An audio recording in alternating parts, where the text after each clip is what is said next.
Claro, y queremos conversar precisamente sobre este tema, esta variación cero, nula del IPC y otras cifras que se han conocido en el día de hoy. Por eso que estamos a esta hora con Cristian Serna, quien es socio de Alta Dirección Capital y también profesor del MBA de la Universidad del Desarrollo. Cristian, muchas gracias por acompañarnos acá esta tarde. Gracias, Patricia Gonzalo. Bienvenido. Sí, ya decía yo que se conocieron varios indicadores en el día de hoy, pero partamos primero con esto de la variación del IPC cero.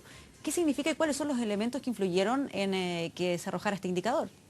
Bueno, la baja de la gasolina, también todo lo que es electricidad, algunos insumos de alimentación como tomate, pero básicamente lo que hay que ver detrás de esto es por qué se da una variación nula en un país como este, donde veníamos creciendo tasas de 2 dígitos y de último tiempo de 6-7%, y de repente nos encontramos con una situación donde el país hoy día está con crecimiento nulo, y eso quiere decir desde el punto de vista de IPC, porque esto se viene dando más que nada por un dinamismo en nuestro país que se han ido agravando en términos de decadencia, y ha sido un país que ha crecido prácticamente a tasas muy bajas a lo pronosticado. De hecho, el IPC, el PIB para este año va a ser bajo el 2%, pensamos nosotros, y claramente se ve que el dinamismo del país ha sido la causa de este IPC negativo. Pero ese 0%, ese IPC nulo, eso no sé quiere cómo se decir dice. de que no hay corrección respecto al mes anterior, y eso quiere decir de que hay productos con los cuales se está evaluando y contrastando estas cifras que han tenido crecimiento en términos de precio más bajo o cero respecto al mes anterior. Pero eso se le puede ver una característica positiva, buena, lo digo pensando en el escenario económico, cuando no le está yendo bien, claro, y cuando no le está yendo bien en materia económica a un país. Tampoco creo yo que sea bueno que se disparen los precios. Entonces, mirándolo en ese contexto, ¿se puede ver algo positivo de esa cifra? Tiene dos señales, Patricia. Lo positivo es que efectivamente el UF no tiene variación alguna, por lo tanto los que tenemos crédito hipotecario o deuda en UF se ve el precio más bien congelado por este periodo. ¿O pagan arriendo en UF, por ejemplo? Los que pagan arriendo, por ejemplo, los retail que están arriendo también lo que es todo lo que es supermercado, todo lo que es retail inmobiliario, pero en general un IPC nulo lo que te demuestra básicamente es que hay poca demanda, hay poco crecimiento en el país. El IPC se genera porque al existir dinamismo en la economía genera demanda, al existir demanda o hay una escasez, y la escasez genera un alza en los precios, y un alza de precios genera claramente un IPC más alto, y así la economía se va enganchando. Pero cuando tenemos un indicador como este, por una parte en el corto plazo es positivo porque efectivamente se encarece menos la canasta, pero por otro lado lo que está demostrando como cifra negativa es que el país está más bien detenido y que existe una poca demanda, y eso se debe por varias razones. Una, el dólar ya está un poco internalizado por parte del mercado. El dólar ha tenido crecimiento errático entre 680 y 700 pesos este último tiempo, y eso ya el mercado lo ha tomado para efectos de sus pronósticos y proyecciones. Sin embargo, producto de este mismo nulo efecto del IPC, esperamos que el tipo de cambio vaya a subir, porque efectivamente los shocks de oferta a nivel de retail, a nivel también de la parte inmobiliaria se está dando, y los precios están más o menos ya llegando a sus picos y se está estabilizando los valores. De hecho, por ejemplo, el mes de diciembre la gente está bastante más lenta, o sea, el retail uno consulta con la gente de los locales comerciales, los supermercados, y los tickets de boletos son mucho menores. La gente que antiguamente iba al supermercado y compraba la canasta o el carro completo, hoy día está comprando por bolsa y por semana. Y esos tickets al bajar en promedio genera también una menor demanda, y al de menor demanda también tiene que haber también oferta para poder engancharse con el consumo. ¿Cómo viene la proyección que hacen ustedes? Porque, a ver, dependemos mucho de varios factores, como cualquier economía, y sobre todo la nuestra que es pequeña y abierta. Dependemos del valor de los commodities, dependemos esencialmente del cobre, y también del escenario externo, y también de lo que se hace dentro.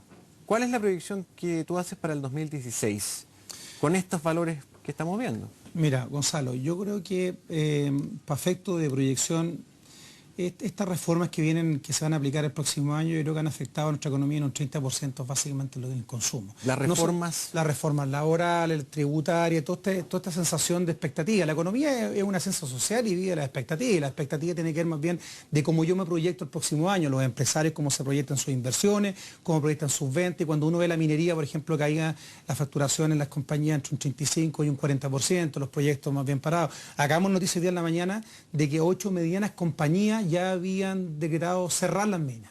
El costo de Aunque ahí oportunidad... el tema del precio del cobre es fundamental, claro, más Lo que allá de pasa la reforma. lo que pasa es que todo lo que es generar una mina, por ejemplo, la mina genera mucho empleo y mucha riqueza y mucha divisa para el país. Y el cobre es un componente importante de nuestra balanza comercial y también después, por supuesto, la nación. Si uno mira, por ejemplo, este caso, para haber evaluado a estas compañías mineras, tener que cerrar las minas después de haber hecho estudio de impacto ambiental, desarrollo, exploración y toda la inversión que implica para la puesta en marcha de una mina y llegar al punto de tener que cerrarla, eso quiere decir que las proyecciones de lo que es el cobre en los próximos 2-3 años son bastante pesimistas. Pero ahí tú estás dando un ejemplo más bien ligado al precio del cobre, 100%, pero cuando nos hablas de la gran incidencia, bajo tu perspectiva, de las reformas que implementa este gobierno en la caída, ¿verdad?, del crecimiento. Dame un ejemplo, por ejemplo, de una empresa o qué sectores no están tomando decisión de inversión por temor a las reformas. Bueno, el sector de partida, el sector inmobiliario y construcción, ya se ha parado todo lo que es las patentes de nuevas construcciones, todo lo que es desarrollo de metalmecánica, infraestructura, sector plástico, sector industrial, sector calzado, por ejemplo, están viendo bastante más lenta el movimiento en sus locales, en sus tiendas de departamentos. Y si uno ve también todo lo que es el desarrollo de tecnología, todo el sector tecnología, por ejemplo, plasma, televisores, celulares, se están quedando con un stock importante en sus bodegas. Y obviamente que es un stock que está sujeto a obsolescencia por tecnología y a precio de Pero por ejemplo, venta. que la gente no compre tecnología o que se estén quedando con un stock mayor, ¿no?, de esos aparatos que tienen que ver con la reforma. Bueno, lo que pasa es que el consumo va directamente ligado a la reforma. La reforma lo que tiene como objetivo es poder recaudar mucho más. Entonces, al recaudar mucho más, genera una parte importante de gasto a las empresas y las empresas tienen que hacer una inversión para poder contrarrestar. No logran traspasar ese margen que genera el pago de la reforma o la tributaria o la laboral también a través de precios. Cuando una economía como la nuestra está ralentizada o está de alguna manera chantada o detenida, traspasar a esos precios es muy complicado, traspasar el consumo de las personas. Es muy difícil traspasar, por ejemplo, un precio de un zapato a una persona si yo veo que en mi tienda entra menos gente. Entonces, hay dos maneras de poder nivelar. Si yo tengo una baja en los precios de mis bienes, la manera que tengo yo para poder contrarrestar eso es aumentando el precio o bajando los costos. La baja en los costos las compañías ya la hicieron ya. O sea, las compañías ya despidieron personal, bajaron sus costos en términos de ahorro de inventario, limpiaron sus cuentas por cobrar, pero lo que va quedando hoy día ya es mano de obra. De hecho, muchas personas ya sacaron gente de planta, están externalizando mucha mano de obra para poder encontrarse en la última línea, en el bottom line, con esa ¿Cuándo imagen. crees tú que se van a manifestar todos estos síntomas en las cifras de empleo?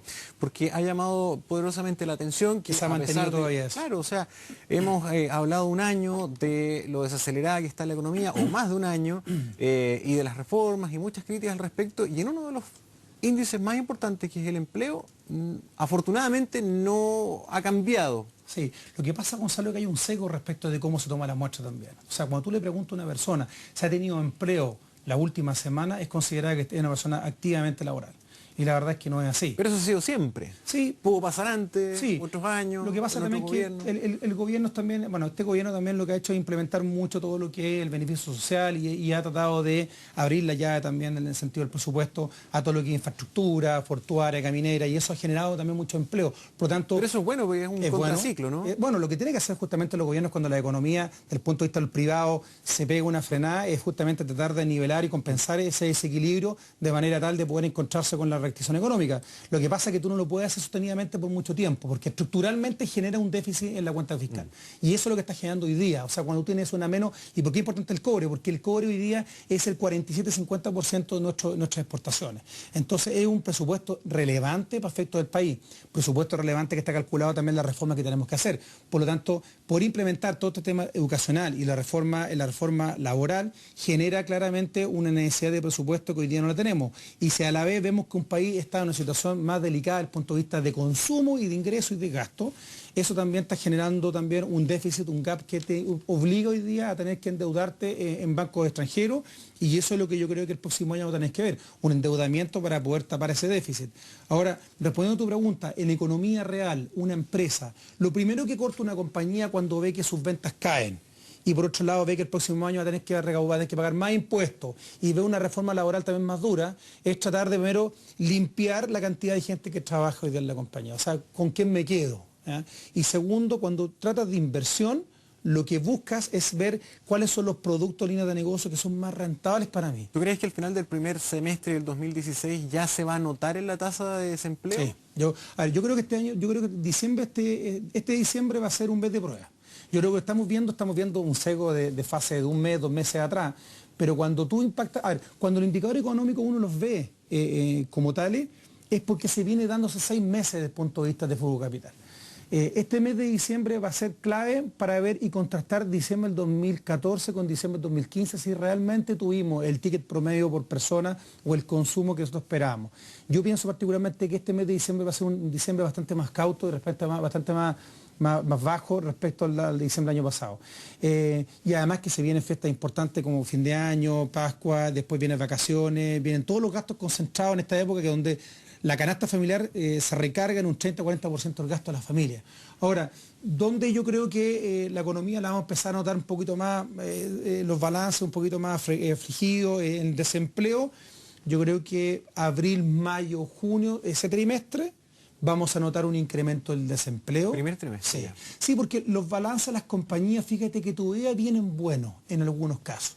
Hay algunos balances, algunos sectores inmobiliarios, automotriz, por ejemplo, sector minería, infraestructura, que todavía están los balances un poco lesionados producto de un mal año 2015 desde el punto de vista de ingresos.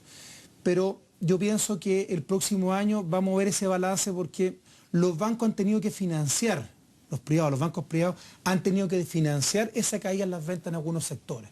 Por ejemplo, el sector retail viene caído un 15%. Entonces, el que vende zapatos, el que vende cartera, cuando no vende y tiene los costos fijos pegados, lo que tiene que hacer es endeudarse con la banca. Entonces, la banca ha suplido esos déficits, ha cubierto ese requerimiento de capital de trabajo y también por inversión. Pero cuando ya veamos los balances de diciembre de este año y tengamos que pagar los impuestos a la renta en mayo del próximo año 2016, vamos a notar claramente un deterioro en las cifras de las compañías. Ahí vamos a notar mucho más, márgenes mucho más delgados, vamos a notar ingresos caídos y eso va a generar por parte de los bancos también una contracción. Y hay que tener mucho cuidado el próximo año a los bancos, porque los bancos obviamente están restringiendo sus políticas de riesgo, ya lo hicieron a través del Banco Central, a través de la Super de Banco, emitieron la norma de aumentar el requerimiento de los pies para los créditos hipotecarios. Claro, ahora, eso también sí, que también es otro de los temas que genera preocupación para los próximos años. Ahora, escuchando todo ese diagnóstico, una de las soluciones es entonces que pase lo más rápido posible el efecto de las reformas. De todas maneras. La incertidumbre, la reforma tributaria ya está, probablemente la operación renta del próximo año es donde se va a notar más, pero ¿eso qué quiere decir? ¿Que ya pasado el 2016 podría entrar esto en una nueva estabilidad? Mira, Patricia, yo creo que Chile ya no va a crecer a tasa del 5 o 6%, lamentablemente. Y lo digo porque Chile tiene dos contingencias que son súper complicadas de evaluar y que lamentablemente, de hecho, mucha gente pensó que cuando el central subiera la tasa, el dólar iba a bajar. Y no, el dólar ha seguido subiendo porque en realidad es una medida de protección de los inversionistas y de los empresarios también. Chile tiene una dependencia del cobre súper potente y eso lamentablemente, queramos o no queramos, es algo que nos va a afectar siempre. Hemos tratado de invertir en otros sectores industriales y económicos que lamentablemente han funcionado bien durante un tiempo, como el sector salmones, por ejemplo, o frutícola, pero viene una helada o cambio climático y el dólar, aunque sea 720, igual nos sigue afectando desde el punto de vista de márgenes de última línea. La cobre dependencia es súper importante. Y lo otro que Chile es un país ya relativamente maduro en los sectores industriales. Lo que estamos viendo en el caso de colusión, por ejemplo, de lo que obedece, claramente es un problema ético profundo, pero obedece que el país es tan chico en todos los sectores industriales que hoy día tú vas a cualquier sector industrial, en banco son los 3 los principales, retail son 2 o 3 principales, sector farmacia, 2 o 3 principales, sector metalúrgico e inmobiliario, 2 o 3 principales, automóviles, 2 o 3 principales las marcas que la llevan, y al final nos estamos topando siempre las mismas compañías. Eso porque el mercado es pequeño, pero ¿hay forma de estimular a que eso cambie? Yo creo que el Estado tiene que implementar políticas públicas que ayuden a implementar. Yo creo que aquí la PYME, por ejemplo, es necesario fortalecer compañías pymes. Vamos a los canales de televisión, son 2 o 3 canales de televisión, bueno, y no hay más. Hay que incentivar, por ejemplo, la pyme, las medianas compañías. Y me encantaría, por ejemplo, volver a ver otro Lantam, me encantaría ver otro Cencosud, otro Falabella, pero vemos las mismas compañías de siempre, entonces al final los profesionales se mueven en las mismas empresas de siempre y los empleados se mueven en las mismas empresas de siempre. Y cuando hay una crisis económica como la que estamos viendo hoy día, lo que cierra la llave son las mismas empresas de siempre. Y si nos vamos a las bolsas de comercio, las que mueven el IPSA, son las mismas compañías de siempre. Acciones de LAN Chile, acciones de Banco de Chile, BCI, y son las mismas compañías de siempre. Entonces, es un país demasiado maduro. Lo que tienen que hacer hoy día a nivel de gobierno, yo creo que es implementar políticas públicas que permitan el desarrollo y el financiamiento de compañías pequeñas y medianas que generen tracción en la economía. Hoy día no tenemos tracción. Hoy día, lamentablemente, hoy día dependemos, nuestra economía, depende de nuestra economía de las principales 20 compañías. O sea, hoy día uno hace un catastro de cuáles son las empresas que mueven nuestra economía, el Producto Interno Bruto. El 51% del Producto Interno Bruto de Chile lo mueven 20 compañías. 20 compañías. Ahí está la riqueza del país. Y no podemos seguir dependiendo de 20 compañías. Entonces, el problema es un problema estructural. Un problema estructural donde tenemos que mover la pequeña y mediana empresa, donde tenemos que dar cabida, tenemos que dar flexibilidad laboral también, pues justamente para poder contratar. Esas pymes no tienen capacidad de financiamiento para poder contratar un paro de huelga. Hace un paro de huelga y una compañía pyme en una semana que tenga de paro, quiebra. No tiene que pagar los sueldos. Entonces, es mucho más profundo el requerimiento. Entonces, el llamado yo creo que está al gobierno y también está llamada a la banca a flexibilizar las políticas de riesgo para el 2016. Vamos a ver situaciones de liquidez de compañías súper severas, vamos a ver situaciones de compañías que están en los márgenes de sus deadline, en márgenes de operacionales, y que hoy día están operando porque están en financiamiento bancario, pero llega un minuto donde hay que pagar las cuentas y los bancos van a empezar a cortar las líneas. Y eso lo estamos viendo en algunos sectores ya. Bien, Cristian, muchas gracias por habernos acompañado acá esta tarde. Muchas gracias. Gracias por venir. Buenas tardes. Vamos a ir a otro tema.